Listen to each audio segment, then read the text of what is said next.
I'm experiencing technical difficulties here with my Wi-Fi at our beach house. Let me see if I can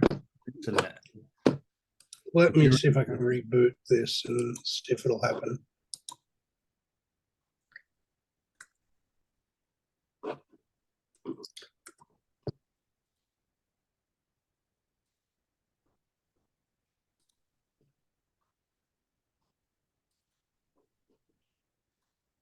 Okay. It may just take me a little bit to get this cracking.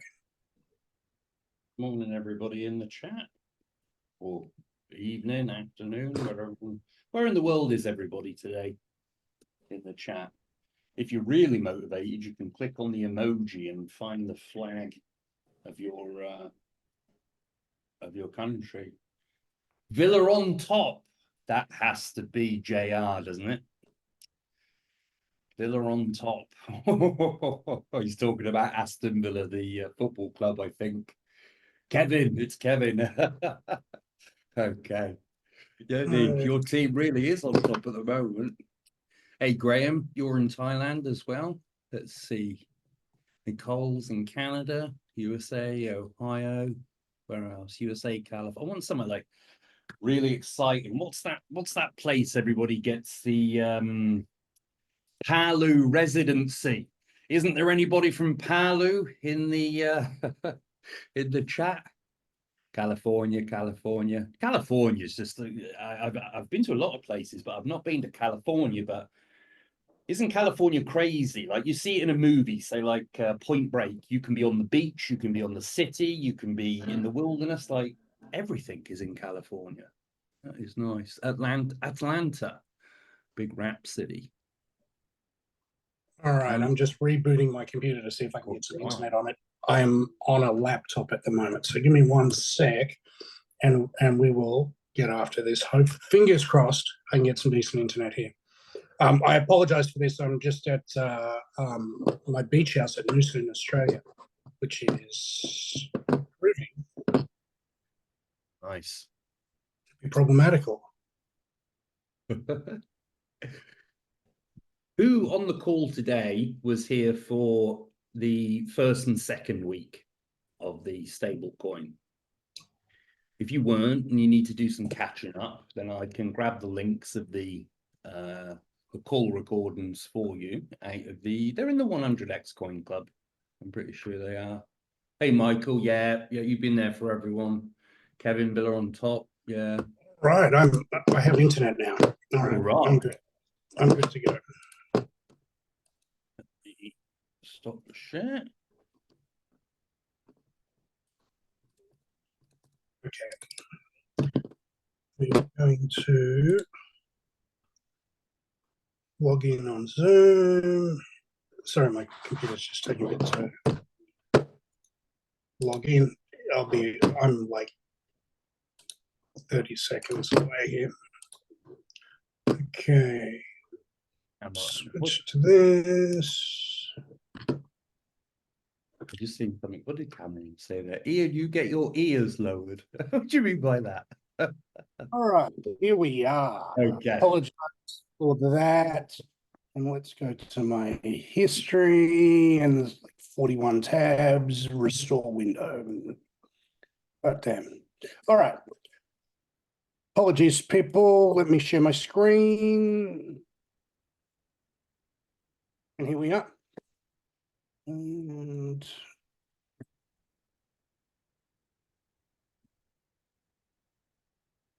right, so today is strategies for stablecoin yield advanced. Let me just show you before we kick it off exactly why I've been picking you around technical wise. This is where I live when I'm back in Australia, which we come back. Thailand, where I live, is kind of terrible in April. It's so hot, and it's rainy as hell in September. So it's beautiful and mild in Noosa, Queensland, Australia, which is where we come home to. Nice.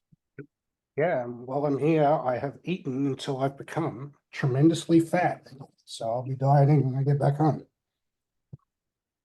All right, so back to topic. Strategies for stablecoin yield. We've done 2 weeks on it so far, looking at the basics, the 5, 10, 15% a year stuff. Today, we're going to move on to the advanced stuff, the 50% a years, the 70% a years, the 100% a years. First, I just want to briefly cover the market. We had bull market here. We've had still looked like bull market here. At this point, it was going sideways. Looked like it might be kicking off, broke our heart. Looks like here we're breaking the pattern of lower highs and lower lows. It's still not 100% certain. When we get to this little peak here, I think we improve the odds of that measurably. So looking much better than this time last week. Now we're in the process of adding versions of this to our automated system. So this is what I spend most of my day doing now. So I can show it's easy for me to show you this while I'm doing the research. You can earn anywhere from 4% all the way up to 50%, even a little bit more. I'm going to show you some ways to do that now. But higher yields aren't for free. There's no free lunches in finance except for diversification. Higher yields come with more risk. And we started at the simple, and today is the expert and nerdy stuff. But let's get the basics straight. Someone might want to borrow your coins, or you might want to lend your coins to someone. Why would they want to do that? Well, someone might want to bring more liquidity to a specific chain or a specific DEX or a specific exchange, and they might be willing to pay you to borrow your coins to add liquidity to that market. They might want to finance leverage. They might want to take 100 to 1 perp DEX trade. They might want to cash out their coins. If you're a founder and like the Curve founder wanted to buy a $40 million house, but he couldn't sell $40 million worth of coins, he took a $40 million loan instead. The thing we're going to talk about today is taking advantage of what's called basis yield. And basis yield is where you get paid just for holding a coin. Now, there's 2 types of this. There's basis yield and there's staking / farming. Staking / farming is staking and farming are putting your coins in a liquidity pool to help bring liquidity to a market and taking a cut of the profits that the market maker makes. You can do that. We're going to talk a little bit about that today, but that's not the main thing. That's a business like any other. Now, first point is last cycle, there were a bunch of these arsehole companies like BlockFi, Gemini Earn, Anchor Protocol, and these were just basically Ponzi schemes. They were paying 20% API to borrow your coins, but they were giving you an IOU. And when they all shat themselves, it turns out they'd taken your coins and lent them to some other motherfucker. So Anchor had lent to BlockFi, BlockFi had lent to Gemini Earn, Gemini Earn had lent to this other stupid crowd. And when one domino fell, they all fell. Don't do that. These are all really, really bad. We're not going to fall for that shit again. And important point about crypto, you've got to start with the assumption that it's all fraud and that you can't trust anyone and that everyone involved in crypto is a complete asshole who will run away and steal your cash if you let them. Therefore, the yield strategies that make the most sense. Number 1, exchanges so big they are unlikely to go broke, which for me is Binance and Bybit. Number 2 is companies that you actually trust. So if Amazon released a stable coin or Apple released a stable coin, and I could pay with my Apple Watch or phone or Apple Pay, PayPal's just released one. If any of these 4 companies did it, I'd say that was probably safe enough, right? The third type, which is what we're going to focus on today, are trustless DeFi primitives. And DeFi generally doesn't work on trust. they're not even taking names and addresses of people doing lending and borrowing. But if things go sideways, they liquidate pretty orderly. And we've had, these have all been going for a number of years now. And we've had probably the worst events you can imagine in crypto. And all of these DeFi primitives have stood the test of time so far. So these are not like 100% certain to survive, but they're looking good. And the last thing is liquidity pools, where you contribute to the liquidity for a given coin pair and you get a share of the market making profits. And my favorite out of all of these is Hyperliquid. We covered it last week. Just watch the recording on that. So the beginner stuff was you can just put your USDC on Coinbase instead of USDT. And you get 4% from that. Or USD.E on Bybit, paying 7.38% currently. And there's a PayPal PYUSD, which can pay, was paying 20% last month, but that was like a teaser rate to get you in. All of these new coins, PayPal USD, USDE, and USD Circle, they're trying to take market share off USD Tether. Tether is the big dog in this. Tether doesn't pay shit. Ultimately, in the long run, we can expect most of the yield from stablecoins to go to the holders of those stablecoins because the markets will go that way. Now, the yield that you can earn goes up and down with two fundamental factors. First is, what can we get for our money in the bank? It's got to be better than that because it's riskier, right? And second is, how much demand is there for leverage? Like in a full-on freaky bull market, when Bitcoin's going up 5% every day, and you can leverage it up 20 to 1, well, you can double your account in a day with leverage. There's going to be a demand for that. Right now, when Bitcoin's doing pretty not much, there's not much demand for it, but it's good to be prepared. So USDE is the thing that we've been talking about mostly. We're going to branch out a bit today, but it's important to understand USDE because we're going to do more advanced versions of this with other coins today.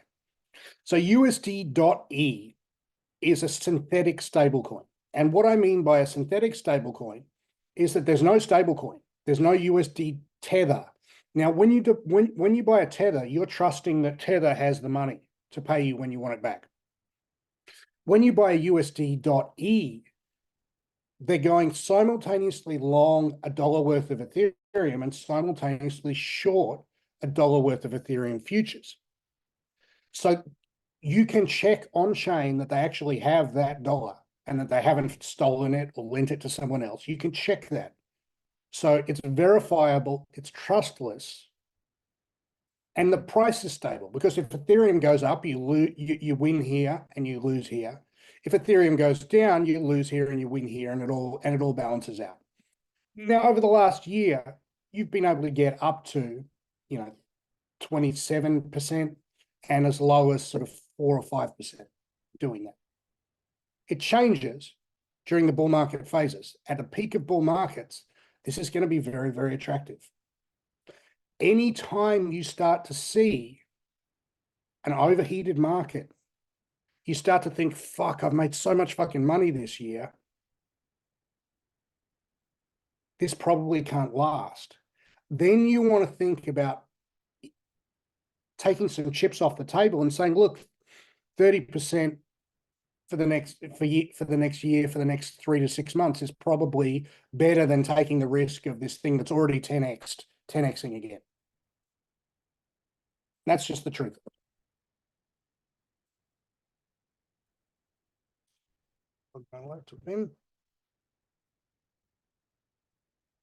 And we might want to lock in those yields when they're good, and we might want to lever those yields up. And what I mean by that is if you've got $100,000 worth of USD tethers, you can use that to borrow $1 million worth of USD circles and then shove your $1 million worth of USD circles in to someone else and get 5% on that $1 million, which is 50% on your 100,000, less whatever you pay for the borrowing costs. And there are times when those trades stack up. The takeaway here is that the yield goes up with the demand for leverage. The demand for leverage goes up in bull markets. In bear markets, demand for leverage drops because everyone's getting counted and no one wants to play risky anymore. So stablecoin yields are not in play all the time. They're only in play when you don't really want them because you're earning more from trading. When you do want yield, like right now, I'd happily accept 50% a year. I'm going to show you how to get it right now. But from stablecoins, it ain't there. And that kind of sucks. And this suckiness is why it exists. We did that last week, so I won't do it again. So when the going is good, we can lock in fixed yields with Pendle.finance. So if I go to Pendle.finance and you see what we can lock in, we go to Pendle.finance, we launch the app.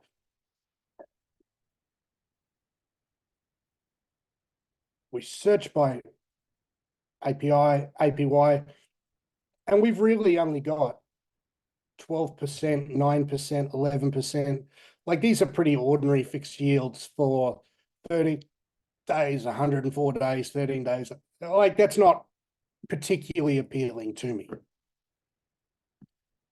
So let's talk about lending and staking. So lending to private companies for an IOU is very unsafe. Don't do that. Lending to DeFi on smart contracts is much, much safer because they'll liquidate the person if they can't pay it back. But you've got smart contract risk. Like these things have been hacked. Like it's entirely possible that things get hacked.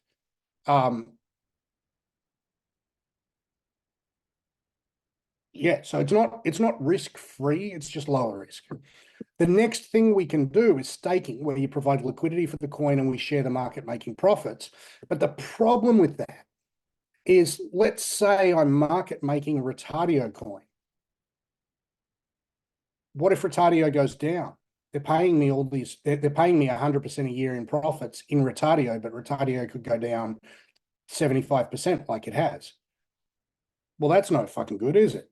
So in 3 months, I earned 100% a year on a quarter of a year. So I've earned 25% and lost 75% on my capital. Like that's a sucker play. So what we're talking about today is a way to hedge out that risk and lock in the profits risk-free. And in general, this is the way professional traders trade. So professionals, guys who do this every single day for decades, it might surprise you, but they don't trade very much like I trade. I trade mostly, I wait for, in crypto, mostly, I leave my automated systems running, and I only trade discretionally when I think there's a big market move coming, and I take bets when I think it's right, and I'm taking positional bets. I think the market's going to go up. I think the market's going to go down. This is not the way that you would do it if you decided today that I'm going to be a professional crypto trader. I'm going to feed my family from my crypto trading profits, and I'm going to do this every single day for the next 10 years. And why is that? Well, it's pretty fucking obvious. If we look at a daily chart, it was really easy to feed your family trading or even day trading crypto here and here. Kind of hard here. Kind of hard here.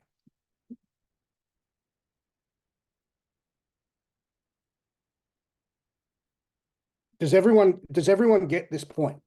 So if you were to decide you wanted to do this professionally, you would need a way to make money that doesn't depend on you picking the market going up or picking the market going down. And there are such ways. I've done it, got a bunch of buddies doing it. It's less money, but it's more stable, but it's more work and blah, blah, blah. They don't take risks about market direction, but they do take risks about the persistency of funding and staking returns. So for example, these things that are paying, I'll just let that load.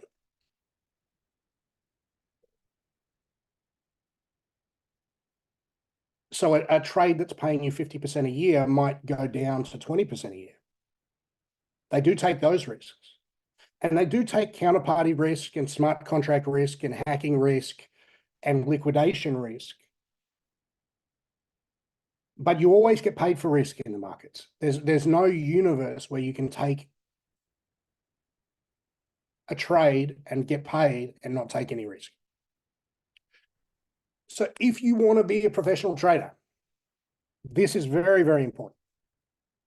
You're going to wake up today, and the key problem that you're going to run into is that there's no beginner's market. There's practice markets, but they don't count. You know, that's like learning to fuck by watching porn. Like, you just miss the whole point. There's no beginner market. You're competing against the best in the world. And you might want to have like advanced trading infrastructure like we have with FinRev. You might want to have maths or statistics skills. You might want to have advanced order book execution skills. You might want to have advanced technical analysis skills. But it's today and you're a beginner and you don't have any of those things. So you have to wake up today and say, with the skills and tools I have at my disposal today, how do I make money today? And this isn't what I do most of the time.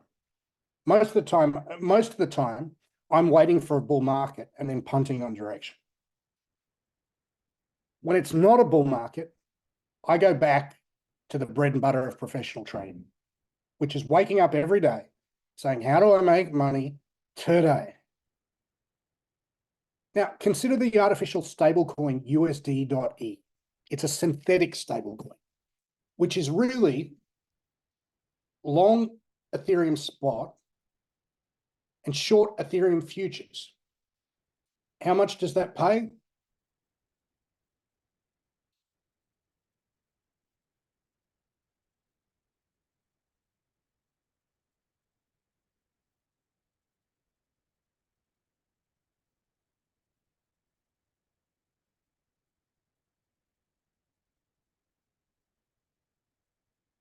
USDE pays 11.19%.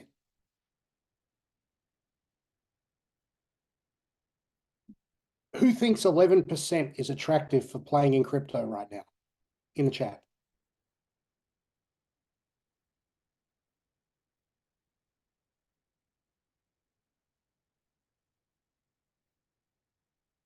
Yeah, I wouldn't bother. Yeah, 11%, it's better than a kick in the nuts, but it isn't for me, to be honest. Like who gives a fuck? But better than losing it, damn straight. Better than losing it. We can replicate this trade without the Ethereum with a different trade. And we can turbocharge it in two ways. The first way is with leverage.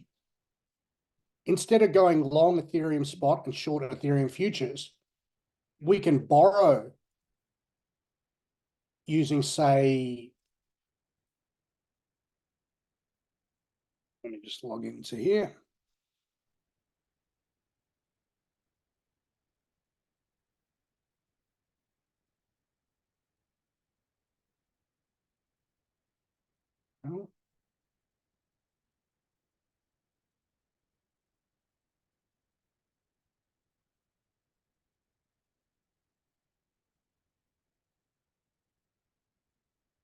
We can borrow what we need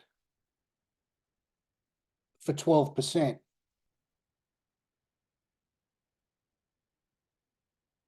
If we can find a way to use what we can borrow for, say, 12% for USDE, or we can borrow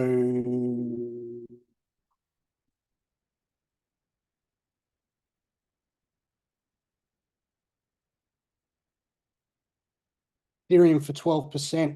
If we can find a way to invest it at higher than 12%, then we've got a trade. The other way we can turbocharge this is by using different coins. Instead of going long Ethereum spot, short Ethereum futures, we could go long some terrible shitcoin and short some terrible shitcoin futures. And this is still loading because I had to reboot my computer, but I will show you some examples shortly. So for a start, lending stablecoins with leverage, you can do this yourself by going to lend.curve.fi. Now, we can lend Curve USD, which is a stablecoin. We can use our USDE as collateral.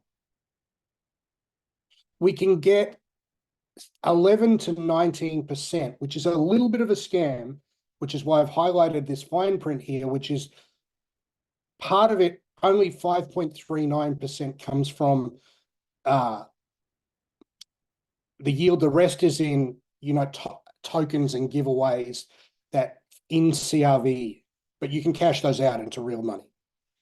But you can lever this up to 53 times. So you can lever it really a long way up. Like you can take 100 grand and borrow $1 million. Then it starts to make more sense.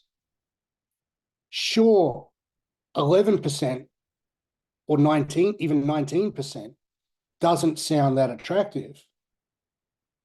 But lever it 2 times to 40%. Now we're cooking. But what can go wrong? You're lending CRV, you're using USDE as collateral. If the value of CRV goes up or the value of your collateral goes down, you could get liquidated. Now, these stable coins are mostly pretty stable. Mostly they're going from like $1 to 99, but every now and again they'll wiggle to like 90 cents. And the really crappy ones, people can mount attacks on them. So the really crappy ones that you've never heard of, people can mount an attack on them and cause everyone to get liquidated and profit from that liquidation. So if you were short some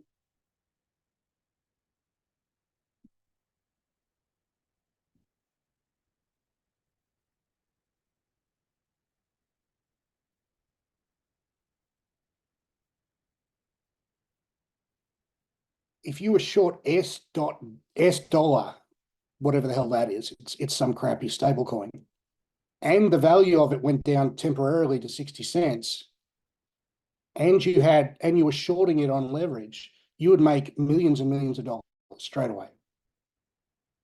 So this is a very attractive honeypot for bad actors. So you have to be very careful with liquidation here, 2 to 3x max. It seems like you could do 5 to 10, and you can most of the time. Like you can use 5 to 10 leverage most of the time, but not forever. I'd like you to keep to 2 to 3 times. Now, let's talk about other opportunities to construct our own beta neutral trades. Now, a beta neutral trade is a trade that makes money whether the market goes up or down. It's a trade that we don't have any dog in the fight of, I think crypto's going up, I don't think it's going down, I think it's a bull market, I think it's a bear market. We don't have any dog in that fight. So what we need for that, conceptually, is to own 2 different versions of the same thing in 2 different places, or the same place, actually, that pay different amounts. This could be long spot, short futures. It could be short spot, long futures. It could be long some shitcoin future on Binance and short some Bitcoin future on Bybit. Those are very good trades. It could be long a perpetual future, which never expires, and short a quarterly future that expires, for example, the next ones expire on the 30th of September. So this is the blueprint for finding trades. This is the blueprint for how, if you wanted to be a professional trader and grind out a living from this, this is how you do it. You're looking for two versions of the same thing that are priced differently. And you're looking to pocket the arbitrage profit from going long one and short the other. The standard coin is the basis trade, which is long the spot, short the futures. We need a positive funding rate. If we have a positive funding rate, longs pay shorts on perp futures. Now, I'm going to go to this very handy site. There's another one for Bybit. This one is called okxpremiums.xyz. Now, the trick with funding rates, if we sort it by 24-hour funding rate, we can see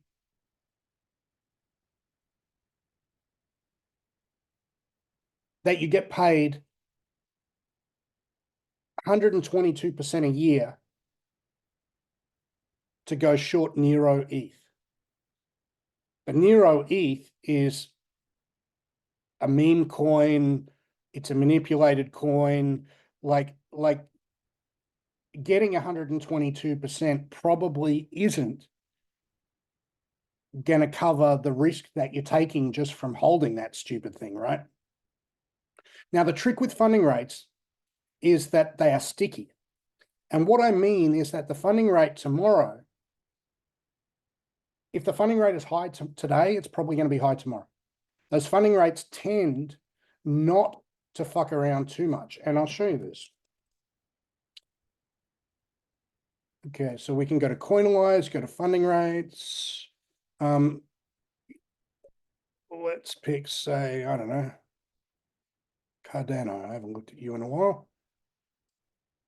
And you can see that the funding rate, let's change it to 12 hours so we can see it over a while.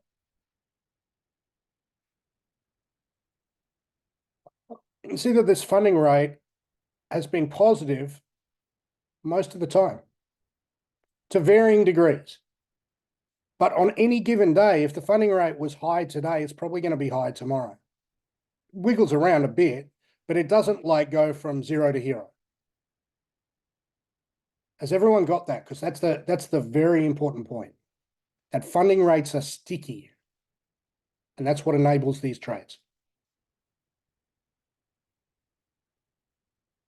Okay. So here's how we do it. The best place to look for it, in my view, is the 3-day average of the funding rate. This is about you make more money if you do it on the 24-hour, but you probably have to watch it like 3 or 4 times a day or sit in front of your screen. I would prefer to look at these things and say, okay, the 3-day funding average rate has been 39%. And then we're going to check, is that going up or going down? So for example, this one, CVX, the 3-day average is 20, but it's just flipped to negative. So I'd rule that one out. These ones down here, UMA, BAL, and Dogs, and Merle, 15% for playing in those shitty things when I can get, 11% for doing ETH. That's probably not a good deal either. 20% for CVX, probably not a good, especially when you consider that the current funding is only 12%, and over the last 24 hours, it's flipped negative. This one is not a good deal. This one is not a good deal. So we start at the top and we look for the ones that are a good deal. So, okay, Nero and Cat are both good deals.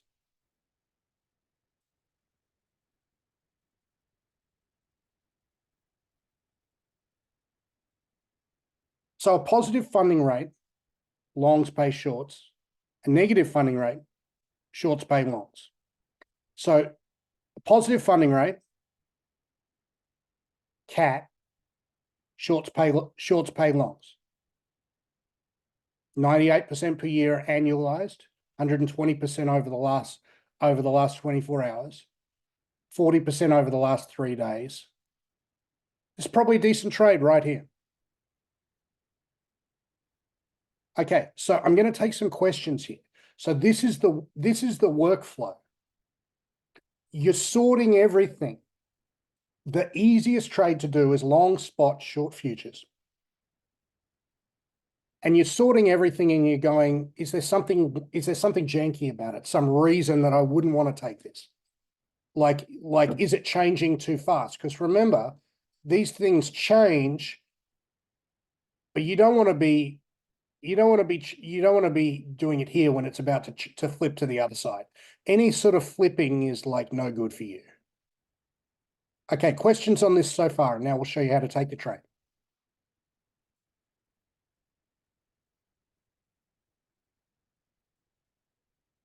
You sure? This is pretty complicated shit. Okay. Sticky, icky. If it's positive, Michael, good question. If the funding rate is positive, you get paid for going short. So you want to go short in the futures, long in the spot. Yeah, I'm going to show you some easy hacks to do all this automatically in a few minutes. But it's important. Simon, really good question. If you don't see anything that's obvious, you can split this out to other exchanges. You can go long spot. You can go long a future on on Binance and short a future on Bybit. You can go long here, short there. The point is that you've got two things that are the same. You go long this thing, you go short the same thing. They can be on two different exchanges. They can be on one different exchange. Now, the disadvantage of doing it on two different exchanges is twofold. One, if you have a long trade on Binance and a short trade on OKX, price goes up. You've made money on Binance, but you've lost money on OKX. You might run into margin problems there. So you have to keep shuffling money between exchanges.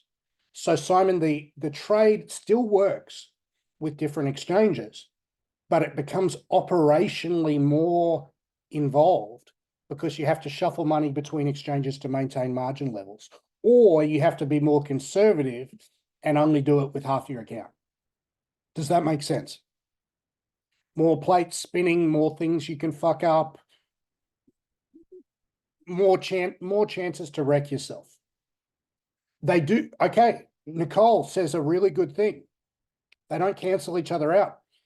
If you do it on the same exchange, they cancel each other out.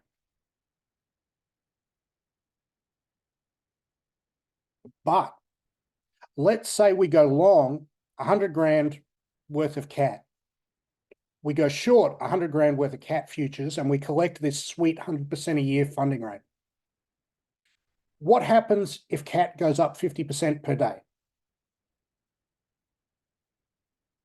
The first thing that happens when cat goes up 50% per day is I've got 150 grand worth of cat spot and I've only got 50 grand short cat futures.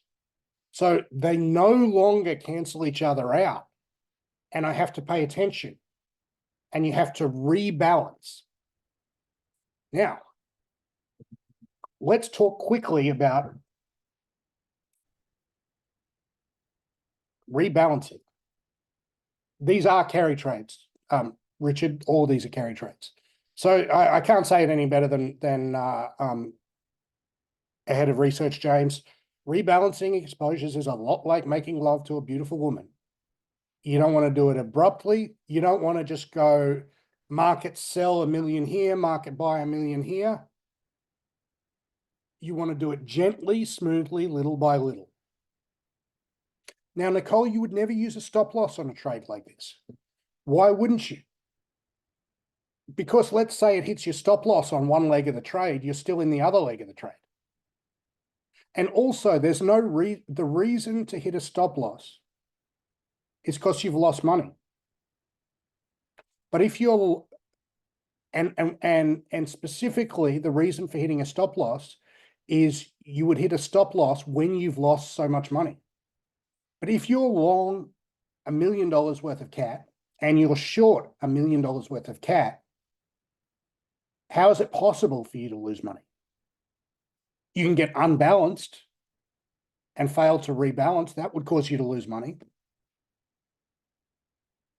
But generally, you've got no directional risk, so there's no reason to use stop losses. So these are what's called carry trades. Now, carry trades are trades that you get paid to take. They pay you to carry. Now, exchanges have figured out that people like this shit.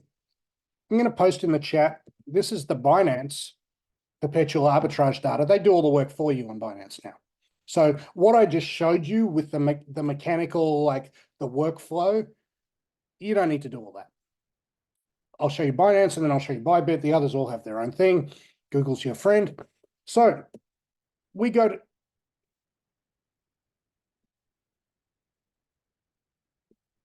to this page and we sort by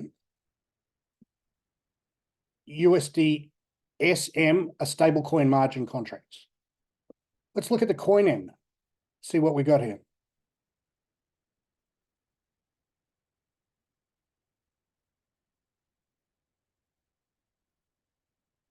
Okay, there's nothing much on CoinM.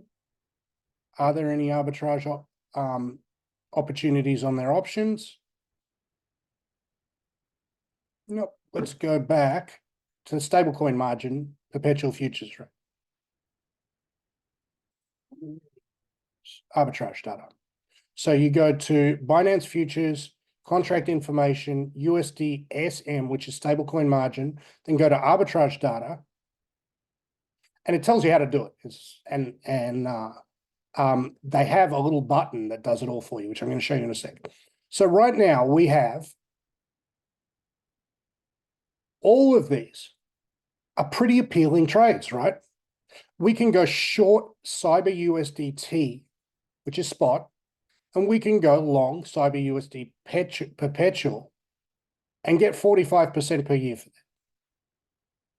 We can go short true, long true USD perpetual and get 40% per year.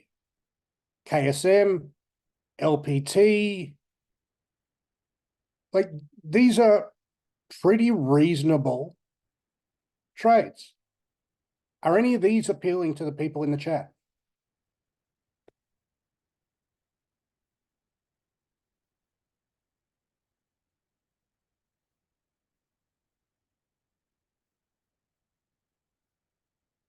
Now, one trick here.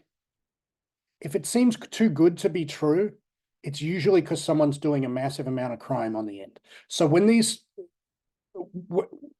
futures when these funding rates get to like 1,000, when they get to like 500, 1,000%, I'm going to show you other exchanges in a sec, Loggy.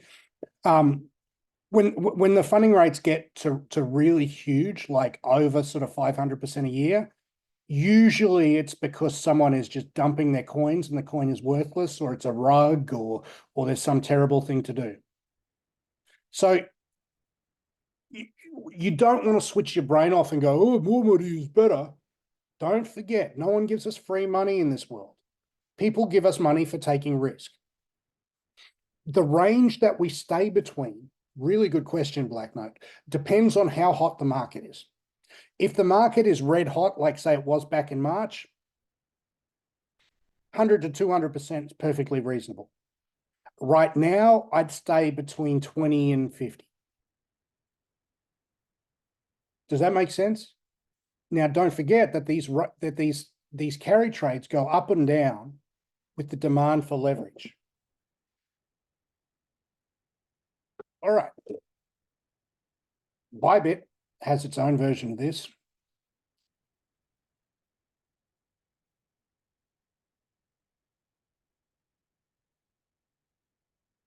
You need to use your unified trading account in Bybit. And actually, before I do that, let me show you how to take these trades. How do you take these trades? You go to contract information, USD SM, you sort by the funding rate. When you've done a little bit of cursory research, click on trade, and they have an arbitrage bot on Binance now. So you can either do both the trades manually or your arbitrage bot does the rebalancing for you.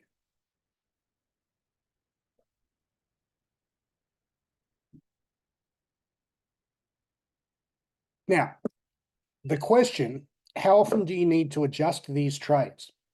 You need to adjust these trades, and this is very important. Just stop the screen share for a second. The important thing to understand is that every time you touch a trade, you lose money. It costs you money. Every time you buy or sell, you're paying fees, you're crossing the spread. Every time you touch it, you're losing money. So you want to minimize the amount of touching that you do. But by the same point, every time a coin goes up, you're getting unbalanced. Every time a coin goes down, you're getting unbalanced. So if the coin hasn't moved, there's no need to touch it. In fact, it costs you money to touch it. If the coin moves a little bit, you're unbalanced enough that you probably want to get it back. Now, it doesn't cost you much. The major component of how much it costs you is not the amount of commissions you pay. It's the amount of spread that you pay. Let me show you what I mean by that. So let's look at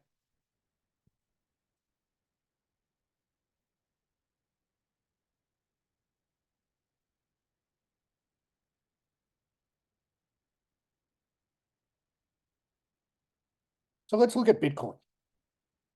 The spread is between 58,105.8, 58,105.7. So you're going to give away 10 cents out of every 60,000 bucks to cross the spread. You're not even going to notice that, right? Let's do the same thing with Cyber, the one that we're looking at.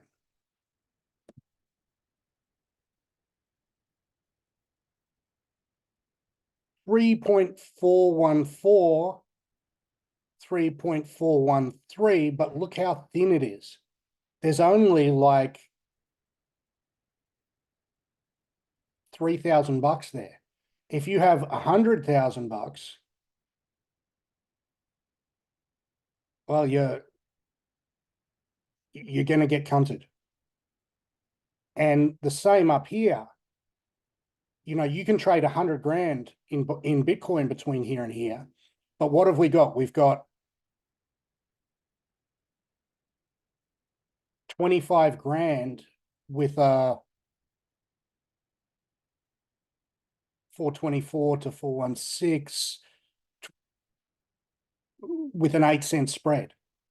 If you wanted to trade 100 grand, remember what I said? Like making love to a beautiful woman. You don't come in there and just jam it in. You don't just jam it in the hole. If you've got 100 grand to do or 200 grand to do,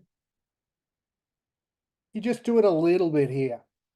Give the market time to settle itself. Go get a cup of coffee. Come back. Hopefully you'll see someone who wants to buy and you can sell to them. And you just chip away at it slowly. So let me give you an example. I found myself earlier this year in a very good carry trade for the perpetual future of OX, which was the failed exchange by Zhu Su and Kyle Davies, who were a bunch of scammers, and it was definitely going to zero. And I was earning like 400% a year on the carry, and it was all good. And then I didn't notice because I wasn't paying that much attention, but I had accumulated 30% of the open interest of the whole futures. So I was 30% of the market myself. And when you're 30% of the market, you can't get out. Like it's like one of those now you can't leave situations.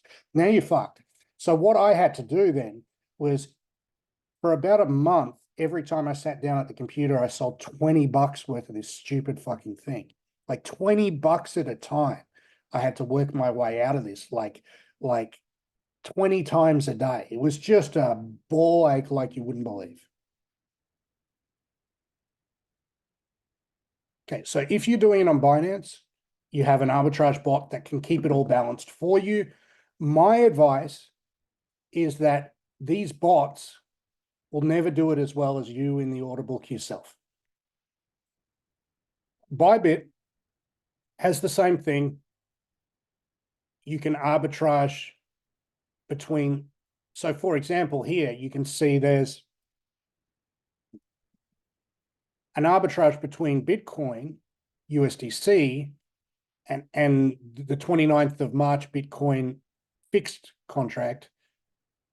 That was 53% a year. But the spread between those two was quite large. So it costs you to touch it. Bybit arbitrage isn't available on PC. You can only get it on the Bybit app, which I don't use. And the way that you do it is you go to tools, you use arbitrage bot on Bybit, and yeah, let me just post the instructions in chat. That'll make it easier for you.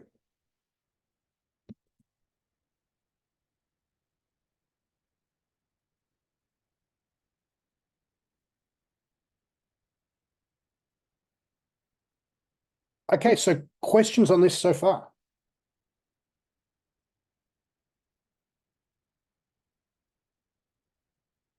Ian, you must have some questions. Like, I know you haven't done much of this.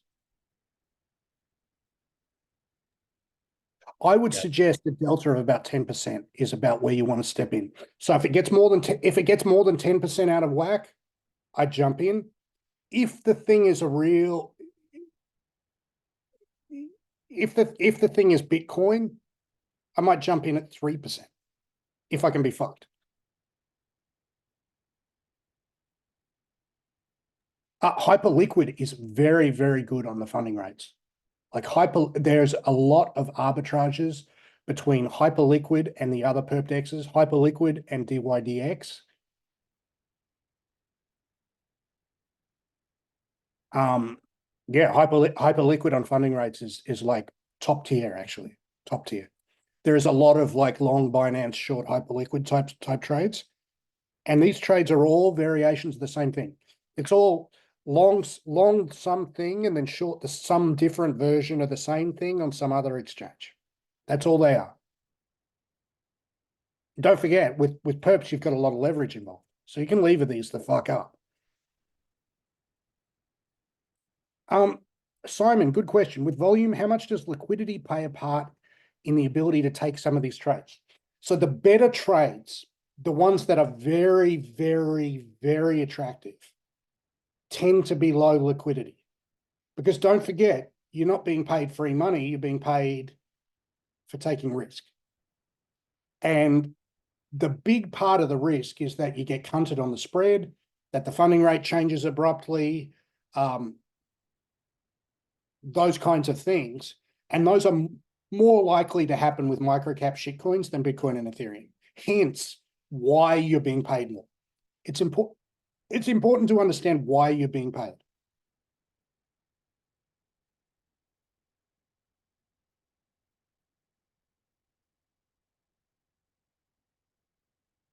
We clear on this? I would set up a separate account. Jason, I don't think that's I think FinRev is going to see you fucking with it and just override you fucking with it.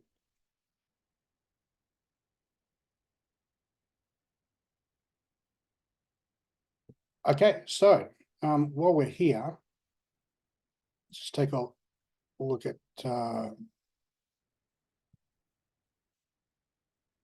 some current FinRev stuff that I was looking at this morning. So these are our orders for the last 30 days. You can see that DYDX version 4 is through the roof. BitGet is down almost to zero. I'm happy with that. And KuCoin, I'd like to see people move off KuCoin. To me, it hasn't been a good exchange in terms of performance compared to the others. Now, let's look at some KPI metrics. So what do we got here? We got a bit under 13 million. This is what the pie chart looks like. Bybit 3, DY, the old DYDX 2.6, new DYDX 4.5, KuCoin 486,000.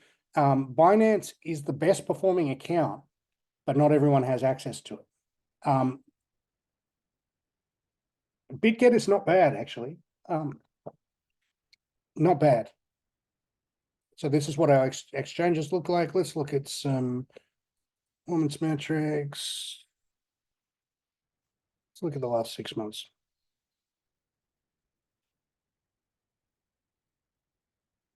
DYDX version 4 only started a few months ago. So no, that's not what I want. Within exchanges.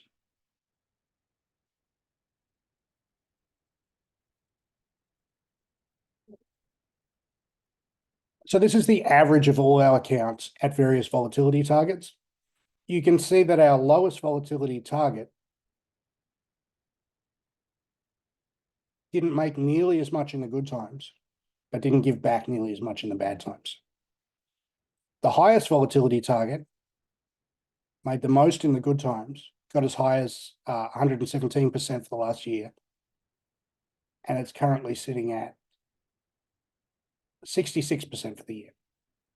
In general, these are our daily returns. These periods where the accounts aren't wiggling very much are crap for the system. The times when the accounts wiggle a lot, even when they wiggle down a lot, tend to be very good for the system. Volatility is good for the system. So I'm actually not concerned by it going down sharply here. To me, that's a good sign. This is the sign that we're breaking out of this low volatility period. So I'm pretty optimistic about it right now. And because of that, we've got a special deal. I'll guarantee you make money in the next 12 months, or you can have your investment back. And yeah, it's looking pretty good. Yes, it will support unified accounts on Bybit in the future.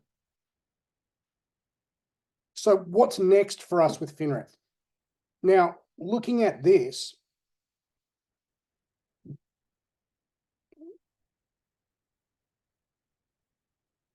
you can see clearly that the weakness of our system is that it's a trend following system. It needs trends to work.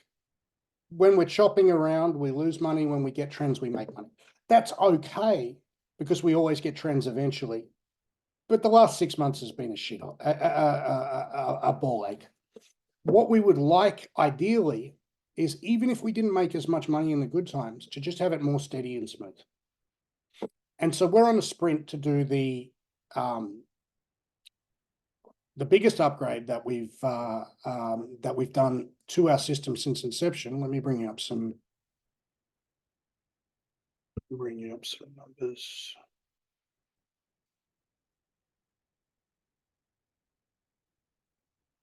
And so the next load of improvements that we're going to make, and the price goes up when we fully implement these, by the way, is right now we allocate to each system and each coin based on how well they've done since the start of the system. We did some work and we found out that our feature performance window was optimal in a window instead of using all of the 4 years of data that we've got. It's optimal using just the last 5 to 7 months of data. So we settled on 6 months to not get too cute. And you see, as we go over 6 months, you can see our performance goes down. So this is correlation with next month's returns. And you can see we have a very strong correlation of the performance of the system last 6 months with next month. As we get over 12 months, that correlation is still positive. It's still worth doing, but it's just much less. So we've got an easy win there.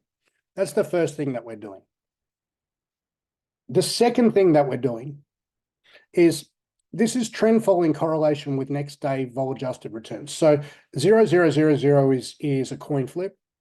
This is 1 day, 2 days, 3 days, 4 days, 5 days, 6 days, 7 days, 8 days, 9 days, 10 days, 11 days, 12 days. So about 12 days out, we're still pretty decent at predicting the next day's returns. So what that means is we could delay execution by a day, by 2 days, by even a week, and it wouldn't fuck with us too much. That's not true for better edges. Trend is a very easy edge to monetize, which is why it started with. So as we want better edges,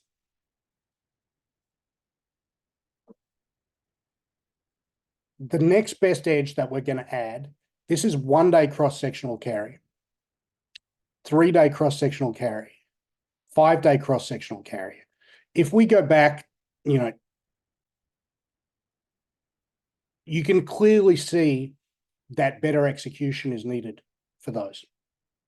How are we going to achieve that better execution? We're going to achieve that right now at 0000 Greenwich Mean Time. We do the execution. We're going to spread that out over the course of a day. The very simple, easiest win is instead of doing it once a day, we're going to do it every. We haven't decided between 1 and 2 hours yet. It's a speed issue because we have to recalculate everything, and that does actually take a few seconds. So I think we'll end up going with once every 2 hours. By doing that, we'll reduce our trading costs, which will give us the ability to do better edges like 1 day cross-sectional carry. Right now, we've been trading 3 day cross-sectional carry in our personal accounts for nearly a year now. It works fine, but I'd like to trade one day cross-sectional carry because it's clearly better, right? The next thing that we've found is there's this thing called cumulative volume delta, which is the average volume traded in market buys versus average volume traded in market sells.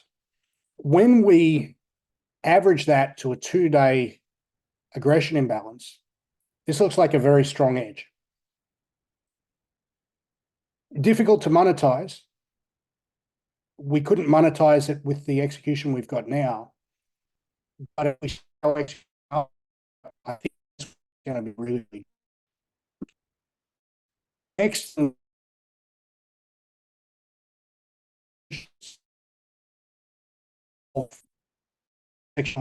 which is the difference that we found, we found, and we thought the right.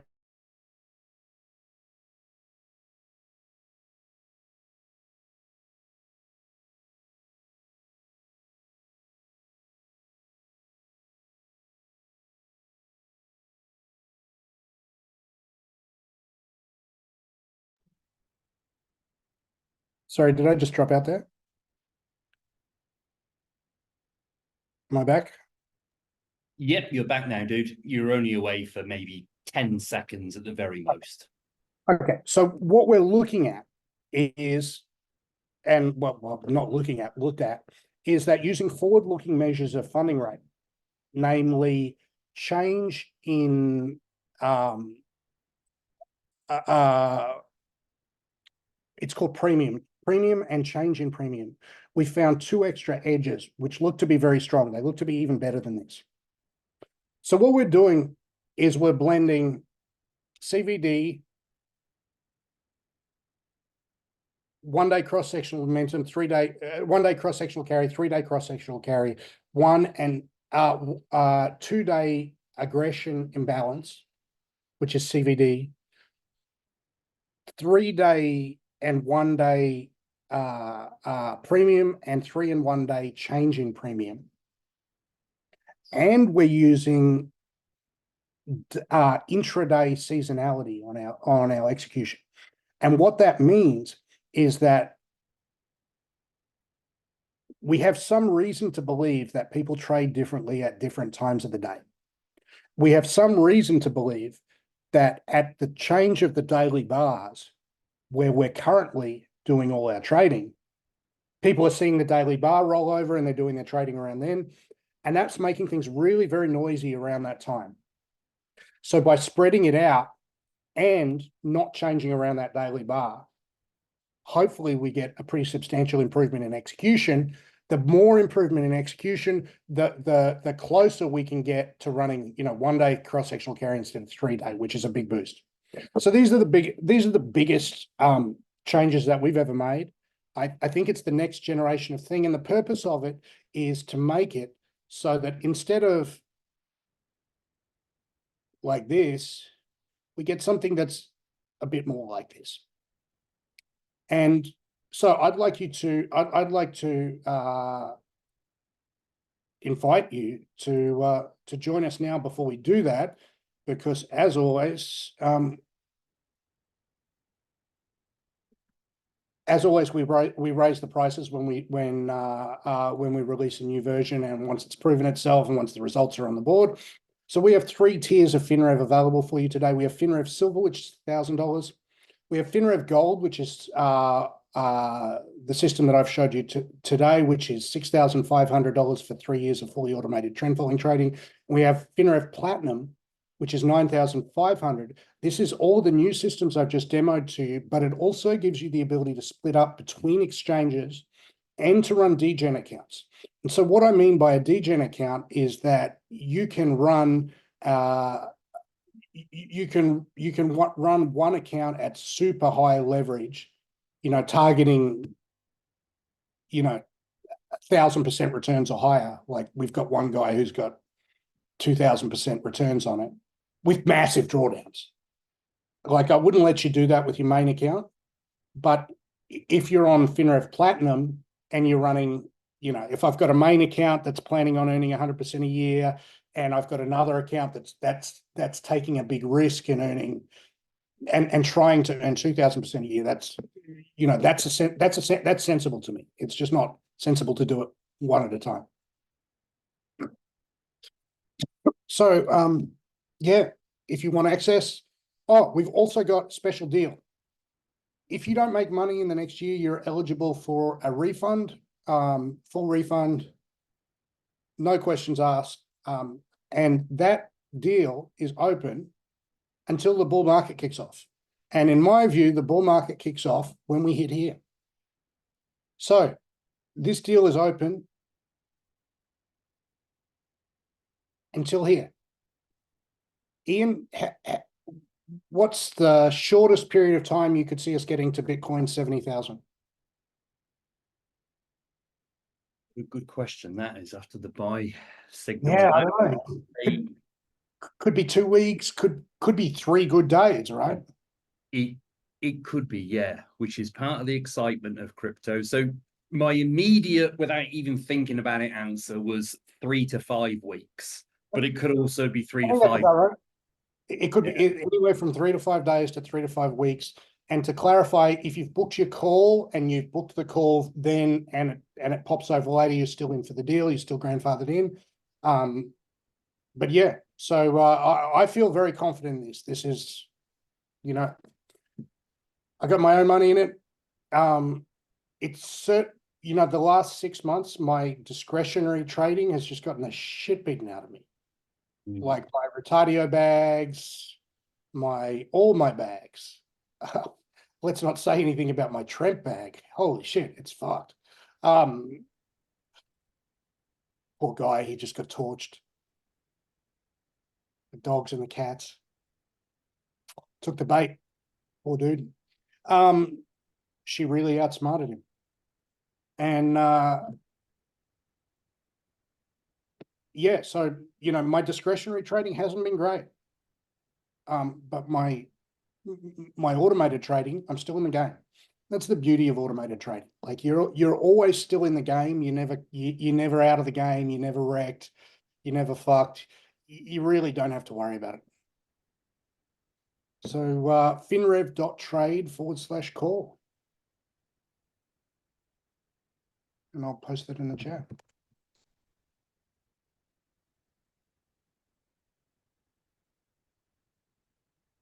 So there's a good question in the chat here, Scott. It's not directly a question, but it's about the minimum amount to put into FinRev. So somebody has put in a really, really, really small amount, $1,000, and they're like, "Oh, now I've lost my money."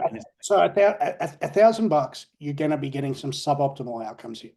The suboptimal outcomes are going to come because there's a minimum trade size of there's a minimum. There's no minimum trade sizes in crypto, but there's a minimum commission size.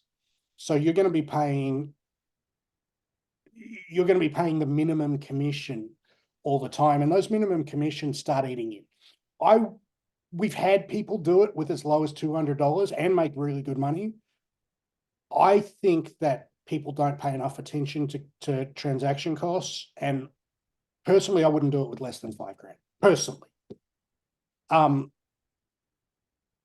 a significant number of people who've made good money disagree with me, but I think there's a performance drag, definitely below 2,000. Definitely below 2,000. It's also slightly exchange dependent. A $2,000 account on KuCoin is not the same as a $2,000 account on Binance. Binance, which has the best liquidity, could probably get away with $1,000. DYDX, so I'd say Bybit probably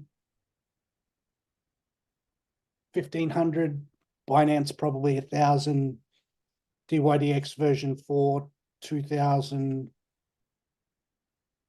KuCoin I wouldn't do with less than 5,000, honestly. Through the questions.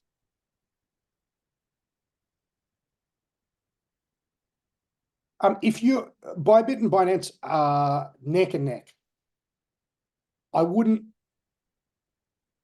necessarily change, but I would split your risk. Binance, it's a general position that the best liquidity is the best results. Generally, if you have a choice, you should place your trade where you have the most liquidity. But it's crypto, and we have a non-zero probability of getting fucked at any time. So given the choice, I would split it 50-50 between Binance and Bybit.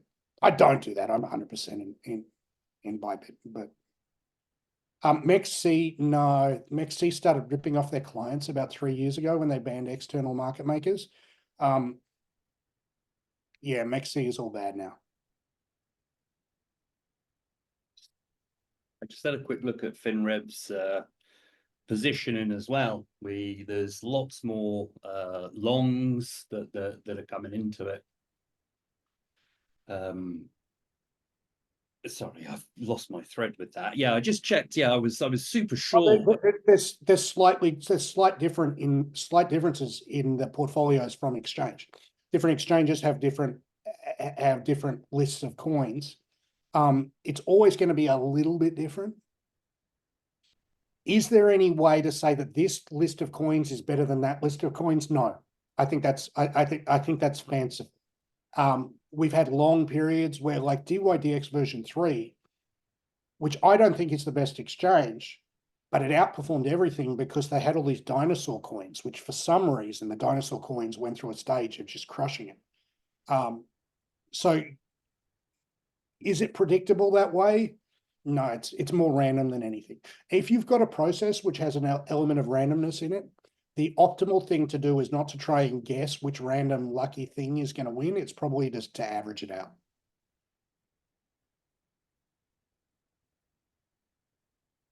I think that's about it for the questions.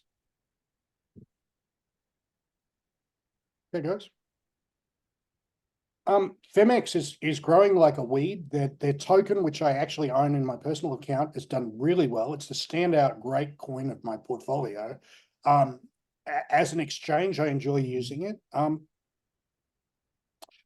think it's an up and comer. I think it's a users growing, volumes growing, liquidity growing, external market makers logging in. Their internal coin is appreciating in value while everything else has been going down. I'm giving Femex full marks. So Femex and Hyperliquid, I'm giving full marks. Hyperliquid will be our next exchange, by the way.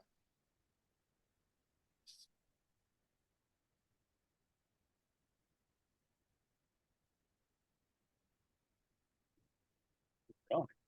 All right. See you guys. Thank you, Scott. Ta-da, everyone.